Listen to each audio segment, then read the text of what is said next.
Semua selamat malam, shalom alehem. Alehem shalom. Puji Tuhan, meski ibadah kita harus diundur malam ini karena ada satu urusan dari keluarga kami, tetapi saya melihat saudara juga tetap setia, tetap merindukan firman Tuhan, karena memang inilah yang kita butuhkan di zaman yang kita hadapi, sebagaimana yang dibutuhkan oleh umat Tuhan di setiap zaman. Harus ada firman Tuhan yang datang untuk counter zaman, untuk menantang zaman. Di hari-hari ini juga zaman semakin luar biasa menolak firman Tuhan, maka firman Tuhan harus memberikan jawaban dan kita akan memperoleh suluh, memperoleh pelita jika kita masih mau rela ditegur, diarahkan oleh kebenaran firman Tuhan. Saat ini kita masuk pada pasal yang baru dari kitab Hosea yang sedang kita pelajari tahun ini. Sekarang Hosea pasal 5 ayat 1 sampai 7. Saya berikan tajuk atau judul A Spirit of Prostitution. Ya, ini roh yang sedang menguasai zaman itu, dan saat ini juga sedang kita lihat menguasai zaman kita, roh prostitusi, roh percabulan, roh perzinahan. Coba kita lihat ayat-ayat ini, kita akan baca secara responsor ya pada saat ini. Hosea pasal 5 ayat 1 mulai sampai ayat yang ke-7. Saya akan awali, saudara sahut nanti sampai ayat ke-7. Dengarlah ini, hai para imam, perhatikanlah hai kaum Israel, dan pasanglah telinga, hai keluarga raja. Sebab bagi kamulah penghukuman itu, karena kamu telah menjadi perangkap bagi Mispa dan jaring yang ditebarkan di atas gunung Tabor. Dan lubang yang digerut di lembah Sitim, maka aku ini akan menghajar mereka sekalian. Aku mengenal Efraim, dan Israel tidak tersembunyi bagiku. Sebab engkau telah berzina, hai Efraim, dan Israel telah menajiskan diri. Perbuatan-perbuatan mereka tidak mengizinkan mereka berbalik kepada Allah mereka, sebab roh perzinahan ada di antara mereka, dan mereka tidak mengenal Tuhan. Kecongkakan Israel menjadi saksi terhadap dirinya sendiri. Efraim akan jatuh tersandung oleh kesalahannya sendiri, juga Yehuda bersama mereka. Dengan korban kambing domba dan domba sapinya, mereka akan pergi untuk mencari Tuhan, tetapi tidak akan menjumpai Dia. Ia telah menarik diri dari mereka. Mereka telah berkhianat terhadap Tuhan, sebab mereka telah memperanakan anak-anak yang tidak sah. Sekarang mereka dan ladang mereka akan dimakan habis oleh perayaan bulan baru. Tolong matikan aja FX-nya, terlalu bergema suara saya. Tekan aja. Ya, kita akan melihat ayat-ayat ini secara cepat karena kita sudah cukup malam. Ya, tapi saya akan bawa nanti saudara untuk fokus di ayat yang keempat. Ayat 1 dan 2 ada di sana dikatakan adalah imam. Ada 3 golongan yang dituju oleh firman penghakiman. Firman Tuhan yang menghakimi tertuju kepada 3 golongan masyarakat atau Israel pada saat itu, yaitu pertama imam. Imam adalah orang yang sangat khusus di antara Israel. Imam adalah keturunan satu suku namanya suku Lewi, dan imam adalah perwakilan Allah di antara umat, representasi Allah di antara umat. Imam juga merupakan representasi umat di hadapan Allah. Jadi tugas imam ini sangat khusus, sangat spesial di antara bangsa Israel. Ya, seorang imam itu memiliki jabatan yang cukup istimewa karena mereka mengurusi hal-hal yang berbau rohani, mereka mengurusi ibadah umat, mereka mengurusi persembahan-persembahan, korban-korban yang diberikan oleh umat. Tetapi ternyata golongan imam ini pun mendapatkan teguran dari firman Tuhan, bahkan dikatakan bagi kamulah penghukuman itu. Ini sudah merupakan penghukuman, bukan hanya firman biasa, bukan hanya firman yang menegur, yang menasihati, tapi firman yang menghukum. Yang pertama adalah imam. Ya, kita sudah belajar bahwa betapa imam itu pada saat itu sudah begitu jauh dari hakikatnya sebagai imam. Mereka malah senang umat itu berdosa, ya. Imam senang umat Israel berdosa, karena ketika umat Israel berdosa, maka mereka harus membawa korban, dan korban itu semua menjadi jatah mereka, menjadi bagian mereka. Itu sebabnya mereka senang, semakin sering-seringlah berdosa, semakin banyaklah berdosa, supaya semakin banyak korban-korban yang dipersembahkan, dan mereka banyak makan panggang. Ya. Jadi imam ini sudah sangat rusak pada saat itu, sehingga mereka juga mendapatkan firman yang menghukum.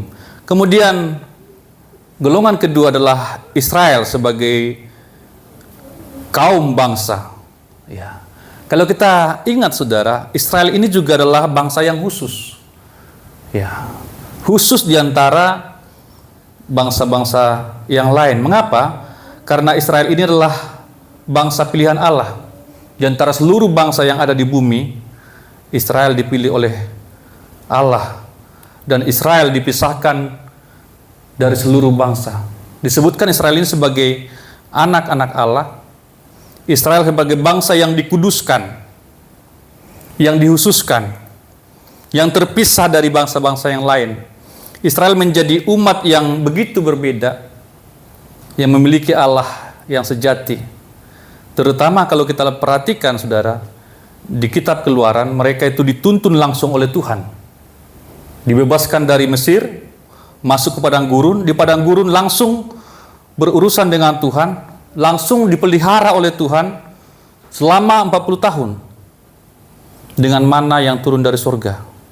Selama di padang gurun mereka tidak melakukan apa-apa, mereka tidak bekerja, mereka tidak berbisnis, mereka tidak melakukan apa-apa, tetapi mereka dipelihara oleh Tuhan dengan sempurna. Kemudian di padang gurun juga mereka mendapatkan konstitusi mereka langsung dari Tuhan. Konstitusi mereka itu, hukum Taurat, itu diturunkan langsung oleh Tuhan melalui Musa. Sehingga bangsa Israel ini sungguh-sungguh berbeda dari bangsa-bangsa di sekitarnya. Dan kemudian yang ketiga disebutkan di sana adalah raja, ya, keluarga raja. Ini saya sebutkan sebagai bangsawan. Kalau dalam strata sosial itu raja ini adalah yang tertinggi, bangsawan. Ini pun khusus juga di antara Israel. Mereka adalah kaum bangsawan, ya, yang saya sebutkan tadi sebagai strata tertinggi atau level tertinggi di antara masyarakat di dunia. Saudara belajar sejarah atau kerajaan-kerajaan, itu raja itu adalah yang paling istimewa. Ya, mereka mendapatkan semua yang terbaik dari negeri, dari bangsa itu dipersembahkan kepada raja. Semua hasil tani, semua hasil ternak, yang tambun-tambun, yang bagus-bagus, semua itu untuk bangsawan, untuk raja. Sampai sekarang masih ada kerajaan-kerajaan yang bertahan, kerajaan Inggris terutama, yang masih sangat luar biasa. Itu mereka adalah disebutkan sebagai kaum bangsawan. Dan mereka juga mendapatkan firman yang menghakimi atau menghukum. Dan penghakiman dari Allah itu pasti adil. Ya. Jadi semua kalangan atau semua kategori manusia itu mendapatkan keadilannya sendiri. Tuhan menghakimi dan Tuhan menghukum pasti adil. Amin. Amin. Ya. Ini yang kita nantikan. Di dunia ini sering terjadi peradilan sesat, saudara. Yang tidak bersalah malah dihukum. Seringkali terjadi kambing hitam, ya, supaya ada yang dihukum. Bahkan yang dihukum itu pun mau dihukum karena dia dibayar. Kau ajalah yang menjalani hukuman, biar saya bebas. Dia mau menjalani hukuman karena dibayar. Nanti saya akan sekolahkan anakmu, saya akan biayai nafkahi keluargamu semua. Jalanin aja 5 tahun di penjara. Banyak itu saudara. Ya, tapi sebenarnya bukan dia yang bersalah. Dia bebas, yang bersalah bebas, koruptornya bebas, penjahatnya lepas. Ya. Orang baik dan benar menjadi tumbal oleh karena fitnah, oleh karena kekerasan, kejahatan. Pengadilan pun seringkali dipengaruhi oleh halayak ramai, ditekan oleh netizen atau warga, sehingga seringkali dalam keadilan atau pengadilan di dunia ini yang terjadi adalah ketidakadilan. Itu yang dikatakan oleh pengkhotbah. Di tempat pengadilan pun tidak didapati keadilan. Itu yang terjadi di dunia ini. Namun saya katakan, Tuhan tidak akan pernah menghukum orang yang tidak bersalah. Sebaliknya Tuhan pun tidak akan pernah melepaskan orang yang bersalah dari penghukuman. Allah adalah hakim yang adil. Palu hukumnya selalu benar, tidak pernah salah. Maka ketika kita mengalami ketidakadilan di dunia ini, ya seringkali juga kita mendengarkan, oh dunia ini tidak adil. Oh pekerjaan tempat saya tidak adil. Oh bos saya tidak adil. Memang benar. Ya, dunia ini bukan dunia yang adil.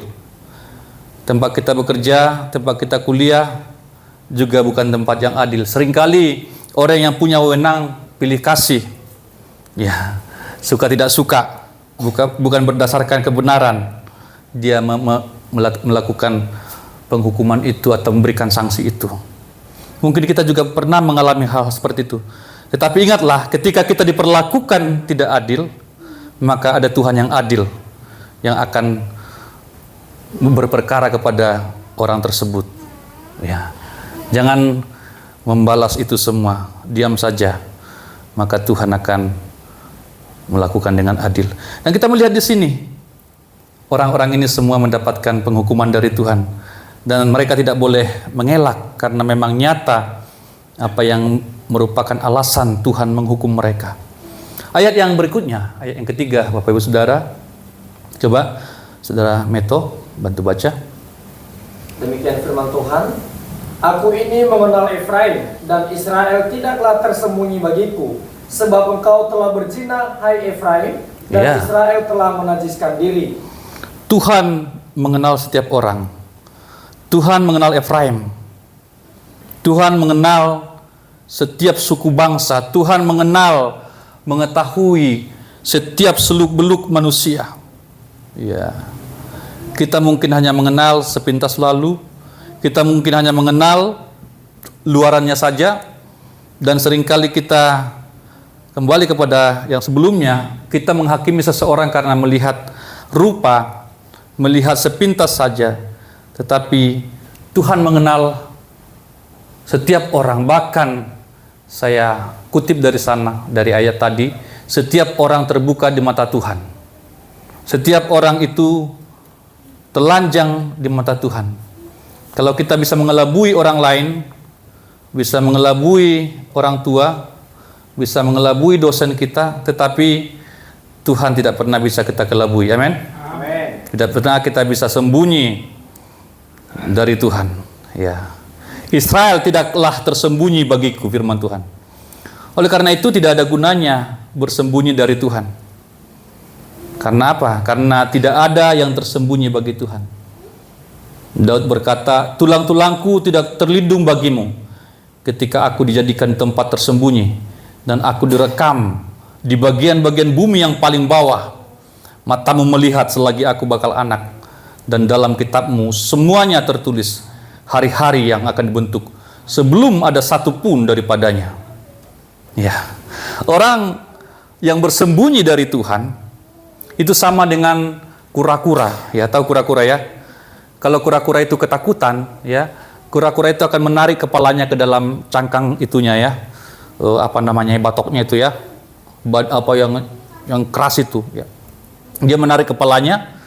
Nah, dia pikir ketika dia menarik kepalanya, dia sudah aman. Padahal tubuhnya masih besar sekali di situ ya, sebesar belanga. Itulah manusia yang bersembunyi dari Tuhan. Ya. Si kura-kura itu berpikir dengan melakukan itu ia tidak terlihat lagi. Sementara tubuhnya begitu besar, kepalanya kecil saja ya, tubuhnya besar. Ya, dia menarik kepalanya ketika dia tidak melihat orang atau tidak melihat predator pemangsanya, dia pikir dia sudah aman. Ya. Padahal semakin gampang disergap, semakin gampang ditangkap. Ya. Itu manusia yang bersembunyi dari Tuhan. Percuma bersembunyi dari Tuhan. Tuhan tahu bahwa Efraim berzina. Saya sampaikan pada pertemuan yang lampau bahwa semua itu dilakukan di depan Tuhan, di depan mata Tuhan. Apa yang kita lakukan semua ada di hadapan Tuhan. Amin, saudara? Amin. Kita berada di hadapan Tuhan, kita berhadapan-hadapan dengan Tuhan, sungguh-sungguh nyata. Jadi tidak ada yang perlu disembunyikan. Kalau kita tahu kita sudah menyimpang, ya, solusinya satu-satunya adalah kembali minta ampun kepada Tuhan. Dan setiap kali kita datang kepada Tuhan, mengakui salah kita, mengakui kelemahan kita, keterbatasan kita, ya, maka Tuhan sedia selalu untuk mengampuni kita, untuk memulihkan kita. Itu yang kita lakukan. Ya, itu yang saya lakukan setiap saat, setiap hari. Saya mohon ampun. Ya. Tidak ada yang bisa kita sembunyikan. Tidak ada yang bisa kita tutup-tutupi. Ya. Dan menyembunyikan dosa itu, ya, saya catat di sini, saudara, sama saja dengan menyembunyikan barang busuk. Ya. Katakan bangkai. Kalau kita menemukan bangkai di rumah kita, tentu kita tidak akan tutup-tutupi itu. Kita akan buang itu jauh-jauh. Amin, ya. Ya, karena bangkai itu nanti akan semakin hari semakin membusuk, semakin hari semakin berbau. Ada belatung-belatung di sana, ulat-ulat datang, semakin bau. Ya. Itu dosa yang ditutupi, saudara. Tidak mungkin dosa itu ditutupi dan tidak terbuka, ya, tidak terlihat. Semakin kita sembunyikan, akan semakin membusuk dan berbau. Ya. Dan tindakan semacam itu tidak pernah menjadi solusi. Menyembunyikan dosa, menutupi kesalahan kita tidak pernah menyelesaikan masalah. Satu-satunya jalan ketika kita jauh atau jatuh, maka kita harus kembali kepada Tuhan. Ketika kita kembali, Tuhan tidak berlama-lama, saudara. Ya, saat itu juga Tuhan akan kembali memeluk kita. Amin, saudara. Ya, itu luar biasanya Tuhan kita. Mungkin kalau kita yang bersalah atau orang lain bersalah kepada kita dan orang lain datang kepada kita, kita masih mikir-mikir, ya, jangan-jangan ini pura-pura, jangan-jangan ini begini begono. Tetapi Tuhan tidak seperti itu. Asal kita sungguh-sungguh kembali, Dia kembali merangkul kita. Ayat 4 nanti akan kita bahas secara khusus, ya, karena ini menjadi fokus kita. Ayat kelima, silakan Meto. Demikian firman Tuhan. Kecongkakan Israel menjadi saksi terhadap dirinya sendiri. Ya. Efraim akan tergelincir jatuh oleh karena kesalahannya sendiri, dan bersama-sama mereka juga Yehuda. Ya, ini yang diperhatikan oleh Tuhan. Tuhan tahu kecongkakan Israel. Tuhan tahu kesalahan Efraim. Tuhan tahu kesalahan Yehuda. Dan semua ini merupakan dosa. Semua dosa-dosa ini menjadi saksi, menjadi bukti, ya, terhadap dirinya sendiri, dan akan tergelincir oleh karena kesalahan ini. Ya, kecongkakan akan menjatuhkan seseorang. Kalau kita sombong, tunggu saatnya saja kita akan jatuh. Sombong itu ya ibarat kita manjat pohon, ya, manjat pohon yang tinggi, dan kita bermain-main di sana, dan suatu saat kita akan segera jatuh. Ya, kecongkakan, kesombongan, keangkuhan, ini merupakan dosa yang paling purba, ya, karena ini merupakan dosa iblis, saudara.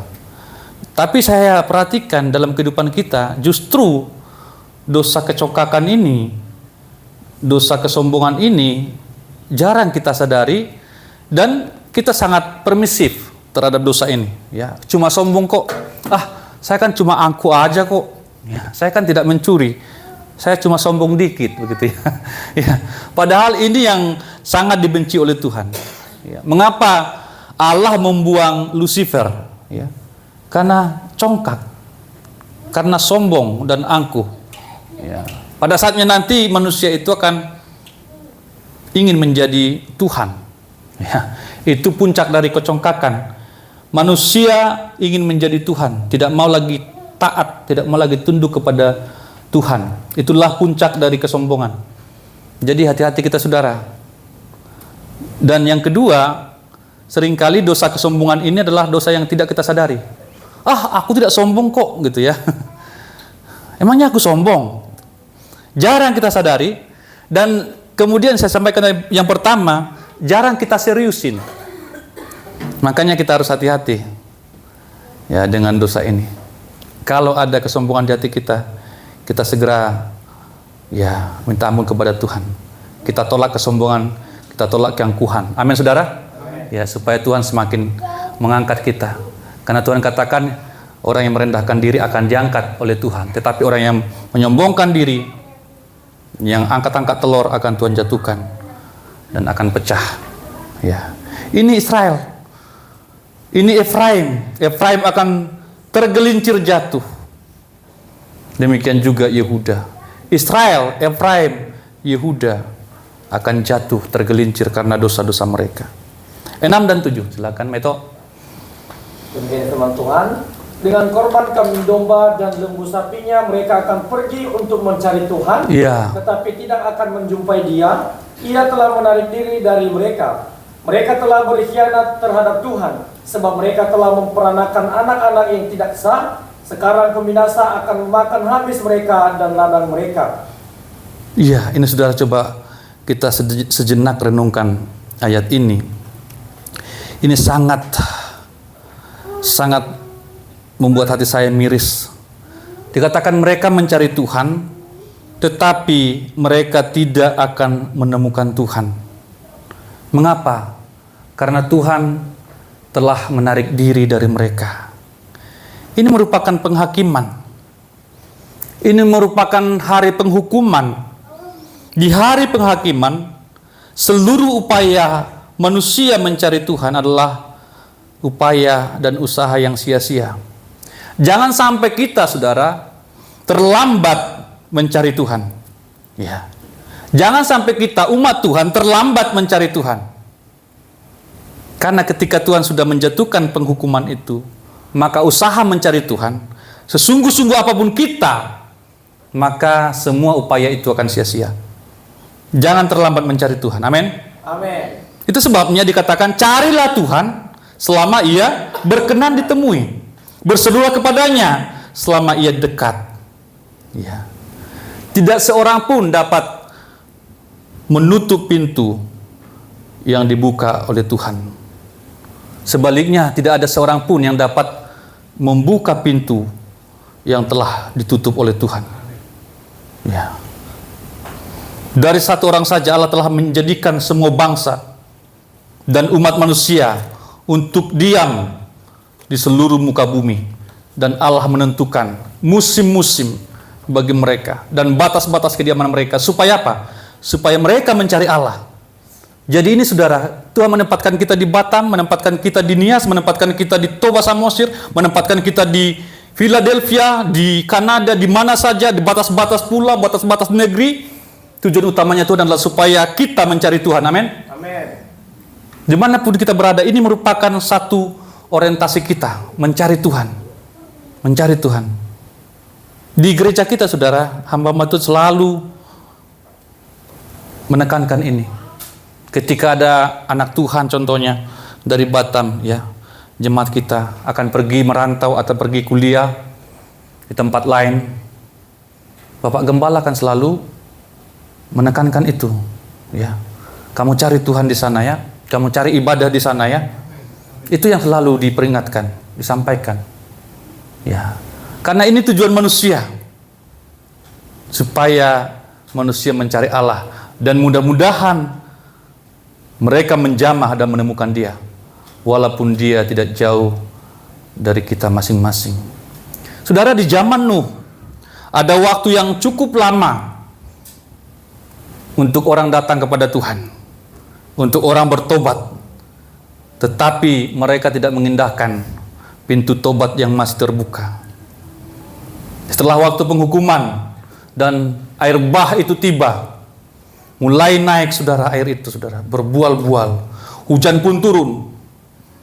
Kemudian Nuh bersama dengan keluarganya masuk ke dalam bahtera.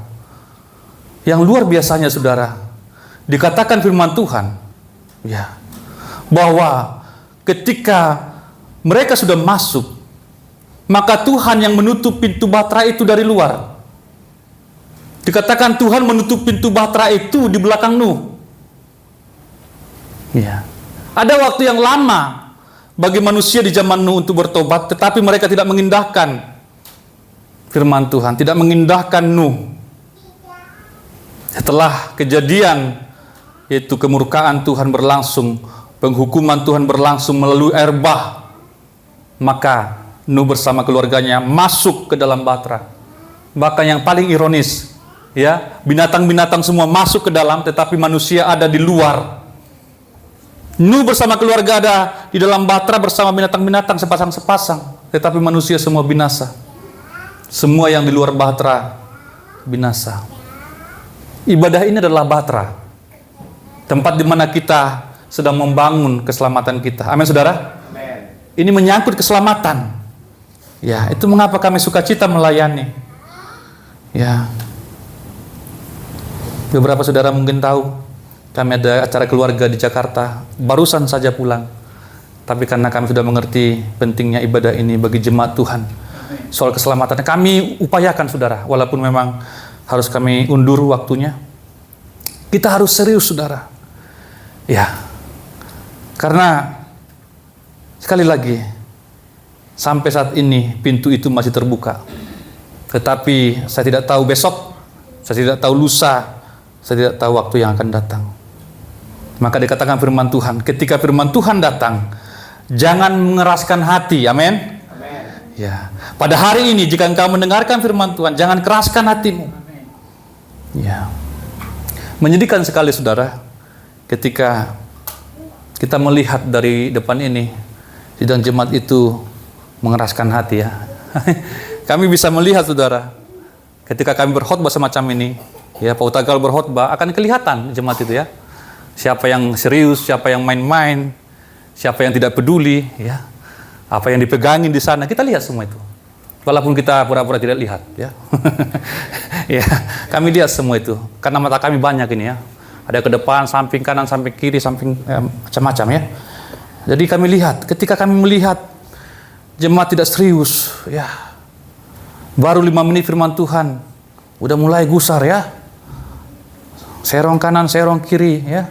Kaki sudah mulai gelisah, pantat juga panas. Ya, kami lihat itu saudara. Kalau di kampus itu, Bapak Ketua kami sangat keras itu ya. Itu kenapa sih itu pantat-pantat itu kok panas sekali itu? Ya, duduk katanya. Ya saudara, memang menggemaskan sekali. Bahkan ada lagi yang keluar ketika firman Tuhan disampaikan. Ya, ini saudara, ketika mendengarkan firman Tuhan, jangan keraskan hatimu, dikatakan firman Tuhan. Ya. Di sini mereka sudah serius mencari Tuhan. Tetapi Tuhan tidak lagi mau ditemukan. Mereka tidak lagi menemukan Tuhan. Tuhan menarik diri dari mereka. Ya. Di ayat yang ke-7 dikatakan mereka pun membawa korban ya. Mana tadi itu?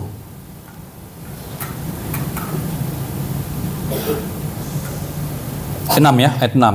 Ya, perhatikan. Coba sekali lagi, Meto. Dengan korban kambing domba dan Iya. sapinya, mereka akan pergi untuk mencari Tuhan, tetapi tidak akan menjumpai Dia. Ia telah menarik diri dari Iya. mereka. Serius mereka membawa korban saudara, membawa kambing domba, membawa lembu sapi. Mereka datang mencari Tuhan. Mereka pergi mencari Tuhan. Ya, dikatakan oleh Nabi Amos, nanti akan datang kelaparan, akan datang haus, lapar akan firman Tuhan, haus akan firman Tuhan. Orang mau firman Tuhan, orang mau mencari Tuhan. dari timur ke barat, utara, selatan, anak-anak muda, rebah, capek, tetapi tidak menemukan firman Tuhan. Dengan korban kambing domba, lembu sapi, mereka akan pergi mencari Tuhan, tapi tidak akan menjumpai Dia. Ini sangat mengerikan, saudara. Ini sangat menyeramkan. Suatu kali semua korban yang dibawa oleh manusia tidak akan diindahkan Tuhan. Itu sebabnya selama masih ada waktu, kalau mau berkorban untuk Tuhan, berkorban saat yang tepat. Amin. Suatu kali keseriusan kita mencari Tuhan akan percuma. Waktu terbaik untuk mencari Tuhan, waktu terbaik untuk melayani Tuhan, waktu terbaik untuk berkorban adalah sekarang. Ya, nanti adalah hari penghukuman. Karena umat itu telah berkhianat kepada Tuhan, maka pembinasa akan memakan habis mereka dan ladang mereka. Di sini jelas bukan hanya harta mereka yang dihabisi, bukan hanya panen mereka yang dihabisi, tetapi manusianya pun dihabisi. Di tempat lain firman Tuhan juga katakan, pada hari kemurkaan harta sama sekali tidak berguna, tetapi kebenaran melepaskan orang dari maut. Amin. Kita belajar firman Tuhan supaya kita tahu kebenaran. Kita tahu kebenaran supaya kita bisa hidup dalam kebenaran itu.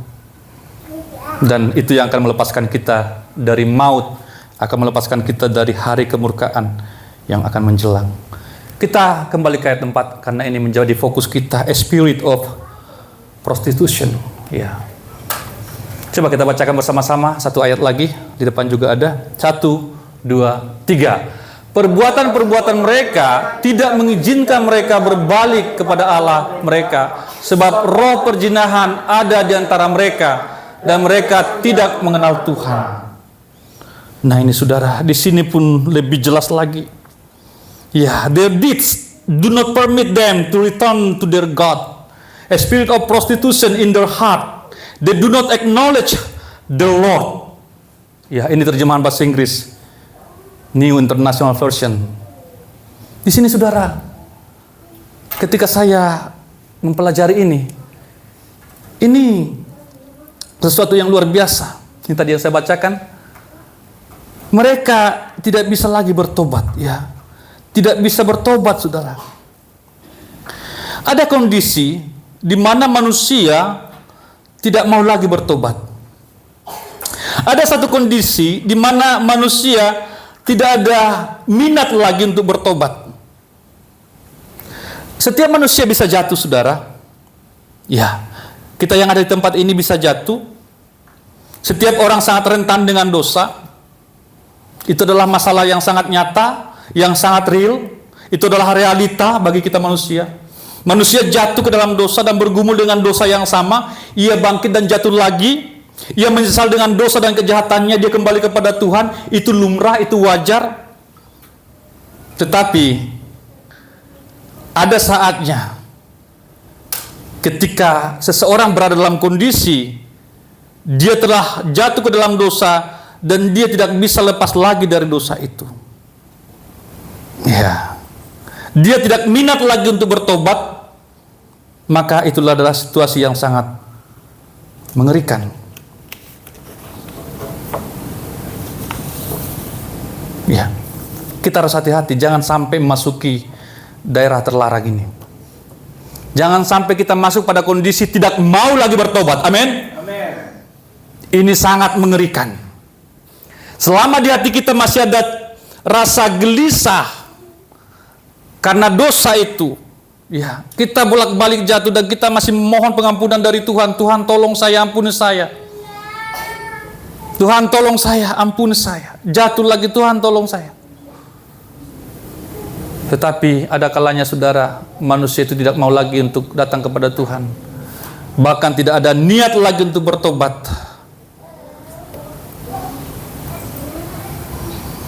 Dikatakan oleh firman Tuhan, perbuatan-perbuatan mereka tidak mengizinkan mereka berbalik kepada Tuhan. Mereka sudah disita oleh perbuatan-perbuatan itu.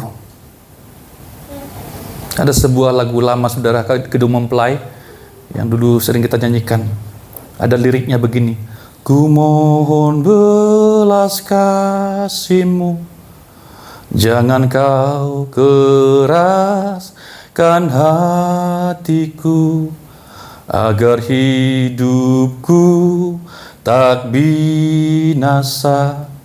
Di tengah limpahnya berkat firman, ku mohon kemurahan-Mu. Ku rindu jadi mempelai-Mu, sempurnakan kehidupanku menjadi mempelai-Mu. Mengapa bisa demikian? Mengapa seseorang tidak bisa bertobat? Ya, dia sudah abai nasihat dan teguran. Dia sudah abai firman Tuhan.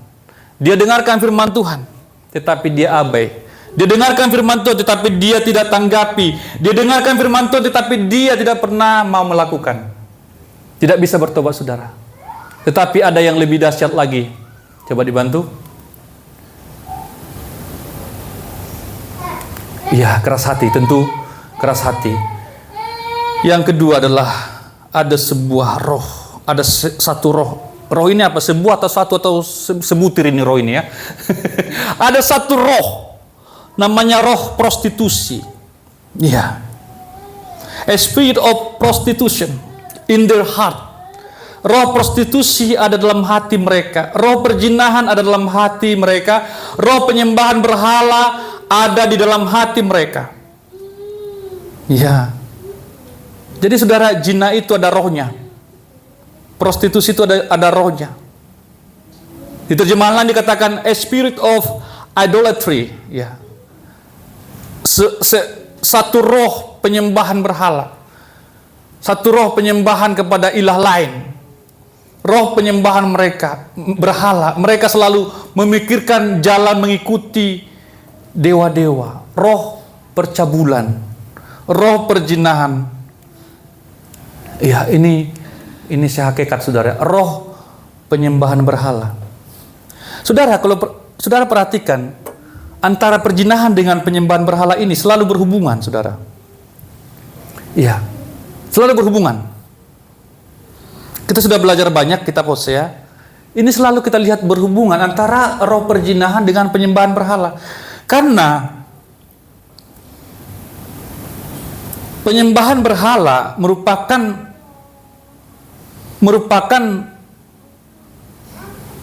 perzinahan secara rohani. Penyembahan berhala itu adalah perzinahan secara rohani. Karena ketika seseorang menyembah berhala, dia sedang bersekutu dengan yang bukan Allah sejati. Ketika seorang menyembah berhala, menyembah roh-roh najis, dia sedang menyembah roh yang bukan Allah yang sejati. Dan kita sudah melihat pada pertemuan sebelumnya, di dalam kuil-kuil berhala itu justru di situ terjadi perzinahan. Mereka beragama, tetapi justru terjadi perzinahan di sana, justru terjadi sundal bakti di sana, saudara. Mengerikan sekali. Beribadah, tetapi persundalan yang di sana. Ini roh, saudara.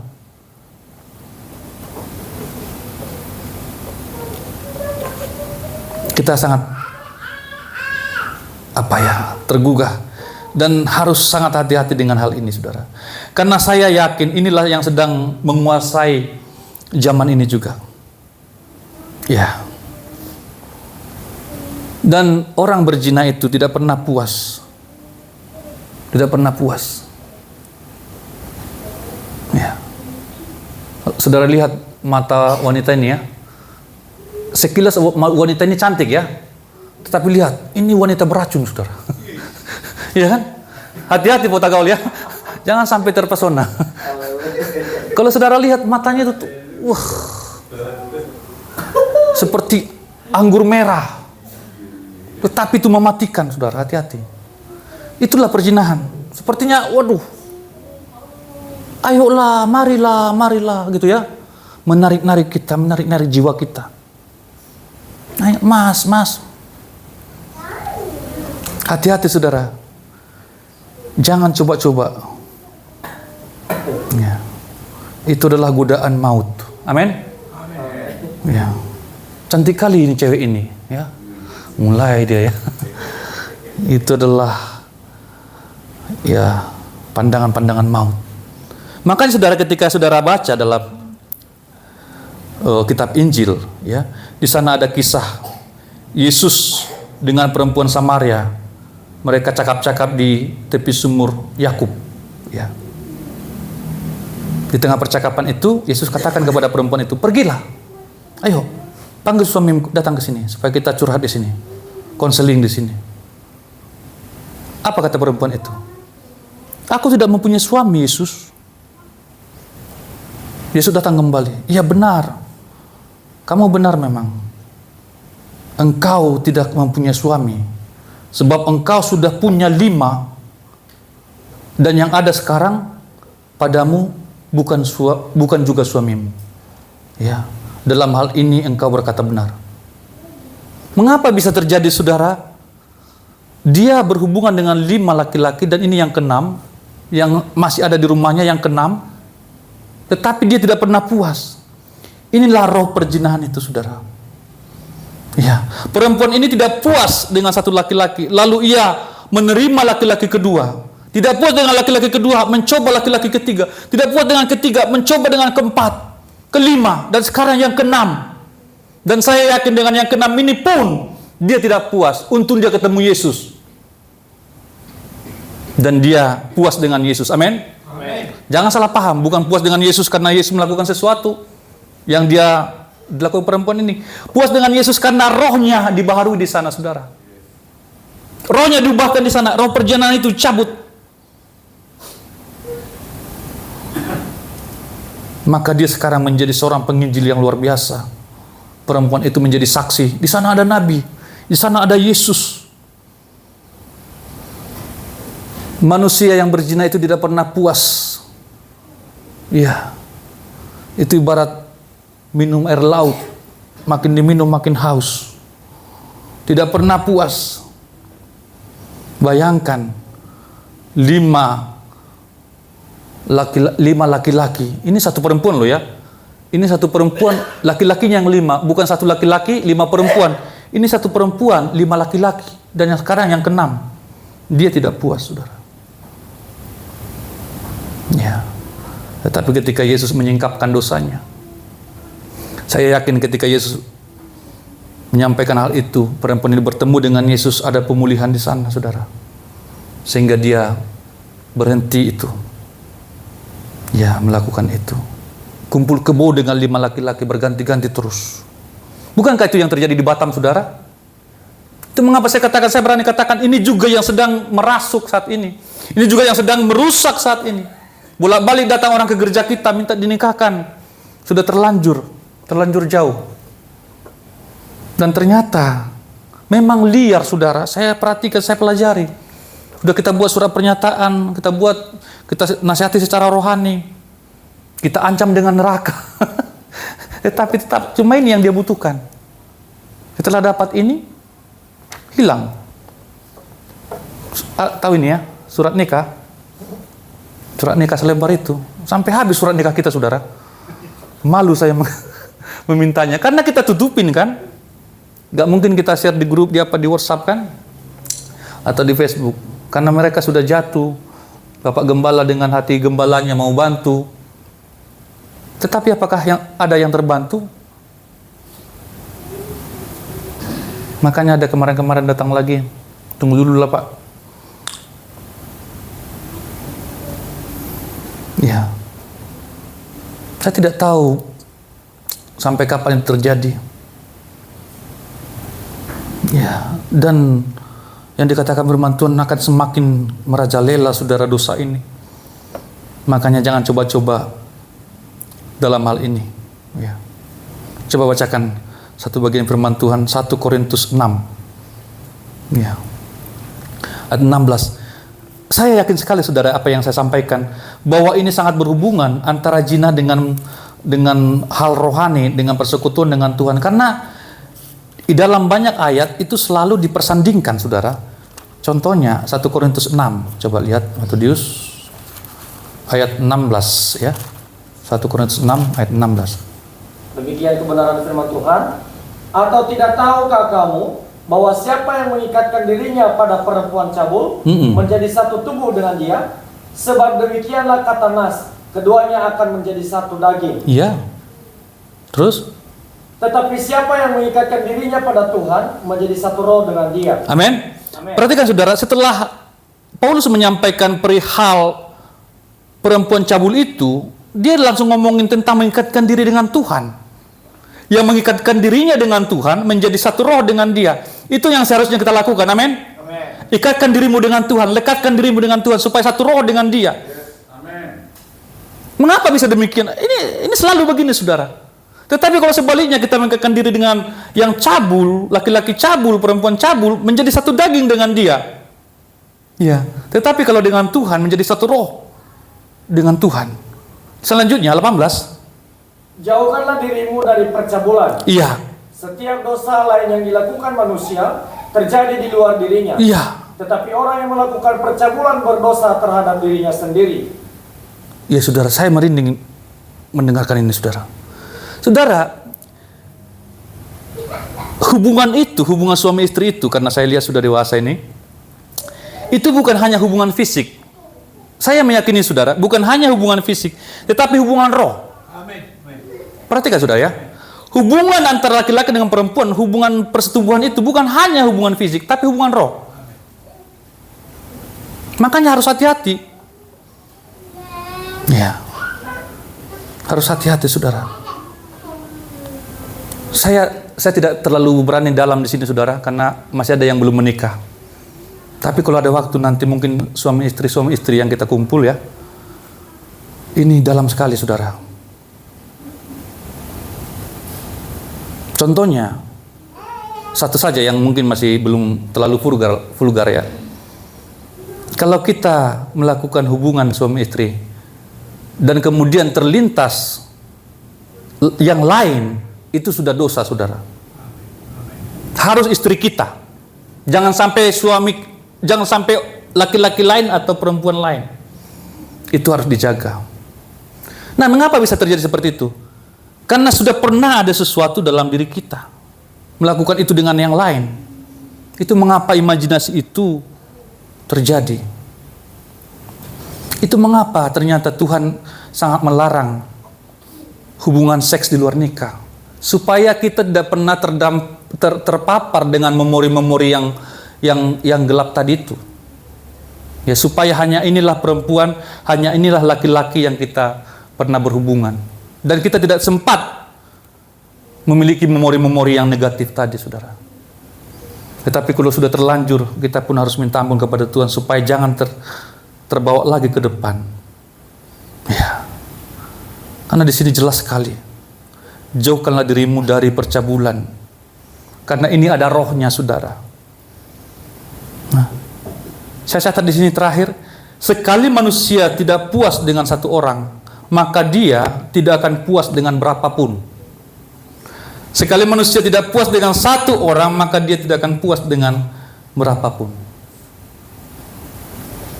Ya. Ini jahatnya roh percabulan ini, saudara. Roh prostitusi. Ya. Jadi kita harus puas dengan apa yang ada pada kita, dengan yang Tuhan berikan kepada kita. Kalau kita tidak puas, bukan salah dia, kita yang harus minta ampun kepada Tuhan. Apalagi sudah punya istri, ya, sudah punya suami, minta ampun kepada Tuhan dan berbicara berdua. Yang terakhir, saudara, dikatakan oleh firman Tuhan, mereka dikatakan langsung dicap, diklaim bahwa mereka tidak mengenal Allah. Tidak mengenal Allah. Coba sekali lagi, Methodius. Ayat 7 tadi. Demikian firman Tuhan. Mereka telah berkhianat terhadap Tuhan. Iya. Sebab mereka telah memperanakan anak-anak yang tidak sah. Sekarang peminasa akan memakan habis mereka dan ladang mereka. Iya. Itu ayat itu tadi ya, Hosea pasal 5 ayat 7. Benar? Hosea pasal 5 ayat 7. Demikian firman Tuhan. Mereka telah berkhianat terhadap Tuhan. sebab mereka telah memperanakan Coba anak-anak. ayat 6 maksud saya. Demikian firman Tuhan, dengan korban kambing domba dan lembu sapi mereka akan pergi untuk mencari Tuhan, tetapi tidak akan menjumpai Dia. Ia telah menarik diri dari mereka. Iya. Sekali lagi. 7. Mereka telah berkhianat terhadap Tuhan, sebab mereka telah memperanakan anak-anak yang tidak sah. Sekarang pembinasa akan memakan habis mereka dan ladang mereka. Iya. Jadi sebenarnya mereka yang sudah terikat ya dengan roh prostitusi ini, saudara, tidak mengenal Allah. Dan tidak mengenal Allah itu dalam bahasa Yunani tidak ginosko, tidak berhubungan dengan Allah, tidak intim dengan Allah. Jadi tidak mengenal Allah dalam Alkitab itu pengertiannya itu seperti itu, saudara. Tidak ginosko, tidak berhubungan dengan Allah, tidak memiliki hubungan yang intim dengan Allah. Contohnya ya dalam Lukas pasal 1 ayat 34. Coba. Demikian firman Tuhan. Kata Maria kepada malaikat itu, Iya. bagaimana hal itu mungkin terjadi karena aku belum bersuami? Ya, belum bersuami. Belum bersuami. Sebenarnya dalam satu terjemahan dikatakan aku belum mengenal laki-laki. Ya. Aku belum pernah mengenal laki-laki. Jadi mengenal itu artinya memiliki hubungan yang intim. Ya. Bagaimana hal itu akan terjadi? Karena aku belum mengenal laki-laki. Arti mengenal adalah berhubungan dengan intim dengan Allah. Ya. Ini seperti hubungan suami istri, saudara. Jadi orang yang terikat dengan roh prostitusi, apalagi penyembahan berhala, berarti dia tidak mengenal Allah. Ya. Dia tidak memiliki hubungan dengan Allah. Dia tidak memiliki relasi yang hidup dengan Allah. Makanya ini juga yang selalu kita tekankan dari mimbar ini. Kita harus mengenal Allah dengan benar. Amin. Amin. Kita harus memiliki hubungan pribadi dengan Allah. Ya, kita harus berjumpa dengan Tuhan. Ini menjadi doa kami, saudara. Bukan hanya kumpul-kumpul semacam ini, tetapi harus berjumpa dengan Tuhan. Melalui firman Tuhan, melalui penyembahan kita, melalui puji-pujian kita, harus berjumpa dengan Tuhan. Harus memiliki hubungan dengan Tuhan. Maka ketika hubungan kita benar dengan Tuhan, saya yakin sekali, saudara, maka hubungan-hubungan dengan yang lain juga akan benar. Hubungan dengan istri akan benar, hubungan dengan yang lain akan benar, dengan saudara akan benar, saudara. Kalau masing-masing oknum ini benar hubungannya dengan Tuhan. Mengapa seringkali tidak nyambung? Ya. Mungkin yang satu sudah benar hubungannya dengan Tuhan, tetapi oknum yang lain ini belum. Itu yang seringkali jadinya nggak nyambung. Tetapi kalau masing-masing, ya, orang tua memiliki hubungan dengan Tuhan, kemudian anak-anak memiliki hubungan dengan Tuhan, mereka akan nyambung, saudara. Antara saudara juga akan nyambung, gembala dengan jemaat juga akan nyambung.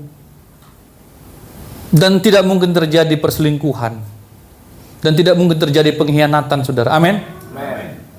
Kita tidak mungkin mengkhianati istri kita, tidak mungkin mengkhianati suami kita, tidak mungkin mengkhianati gembala kita atau jemaat kita, dan seterusnya dan seterusnya.